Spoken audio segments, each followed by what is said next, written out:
মাধবী এসেছো, শোনো মাধবী, আমার বাল্যকালের বন্ধু শ্রীকৃষ্ণ আমাদের কাছে এসেছে। ও তোমাকে একটিবার দেখতে চাই।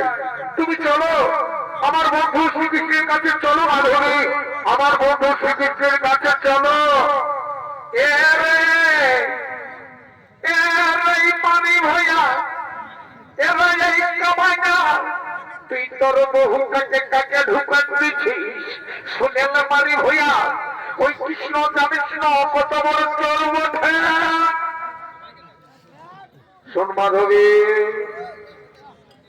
শোন মাধবী, আমি একটা কথা বলে দিচ্ছি, একদম একদম তুই শ্রীকৃষ্ণের কাছে যাবি না, একদম তুই শ্রীকৃষ্ণের কাছে যাবি না, নইলে কিন্তু তুইও শ্রীকৃষ্ণের প্রেমে পড়ে যাবি, এই আমি বলে দিলাম।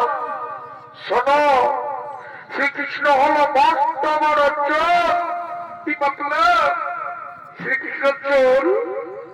ও কি মস্ত বড় চোর? সত্যি সত্যি ও চোর? বলি ওই চোর নই রে মাধবী, ও হলো মনচোরা। ওকে একবার দেখবে না, সেই একবার প্রেমে হাবু ডাবু খাবে। তুই কি 1600 কোপে নিজেছে বিহা করেছে, এমনি তার গুণ, এমনি সেই চোর। তাই বলছি একদম শ্রীকৃষ্ণের কাছে যাবি না। আর যদি শ্রীকৃষ্ণের কাছে যাবি তো ঘন্টাটা দিয়ে যাবি, ওকে মুখখানা দেখাবি না কিন্তু, এই আমি বলে দিলাম, এই আমি বলে দিলাম, এই আমি বলে দিলাম।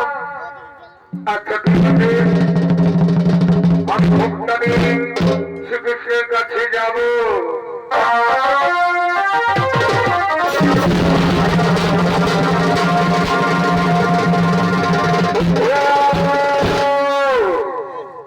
বন্ধু শ্রীকৃষ্ণ, আমি আমার বউকে নিয়ে এসেছি বন্ধু, এই তো আমার বউ।